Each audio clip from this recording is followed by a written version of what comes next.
ఉల్లి మరియు వెల్లుల్లిని దీక్షల సమయంలో విశిష్ట పూజలప్పుడు తినకూడదని ఒక నియమం. అయితే దీని వెనుక ఉన్న అసలు కథ ఏంటంటే, సముద్ర మథనం తర్వాత వచ్చిన అమృతం కోసం రాక్షసులు మరియు దేవతలు అమృతాన్ని తాగడానికి వాళ్ల వంతు ఎప్పుడు వస్తుందా అని ఆసక్తిగా ఎదురు చూస్తున్న సమయంలో విష్ణుమూర్తి మోహిని రూపాన్ని ధరించి అమృతాన్ని దేవతలకు మాత్రమే పంచసాగాడు.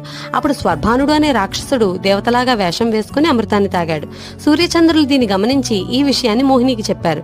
వెంటనే మోహిని రూపంలో ఉన్న విష్ణుమూర్తి విష్ణువుగా మారి తన సుదర్శన చక్రంతో స్వర్భానుడి తలను నరికేస్తాడు. అయితే స్వర్భానుడు అమృతం తాగడం వల్ల అతనికి చావు లేదు కాబట్టి అతని తల రాహుగా, శరీరం కేతుగా మారాయి.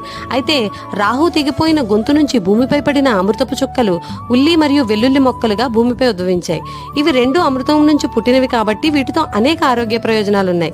అందుకే ఉల్లి వెల్లి చేసిన మేలు తల్లి కూడా చేయదు అంటారు. కానీ ఇవి రాక్షసుడి శరీరం నుంచి బయటపడ్డాయి కాబట్టి ఇవి విపరీతమైన ఘాటును కలిగి ఉంటాయి. అందువల్ల ఇవి సాత్విక లక్షణాలకు ఆటంకం కలిగిస్తాయని దీక్షల సమయంలో వీటిని తినరు.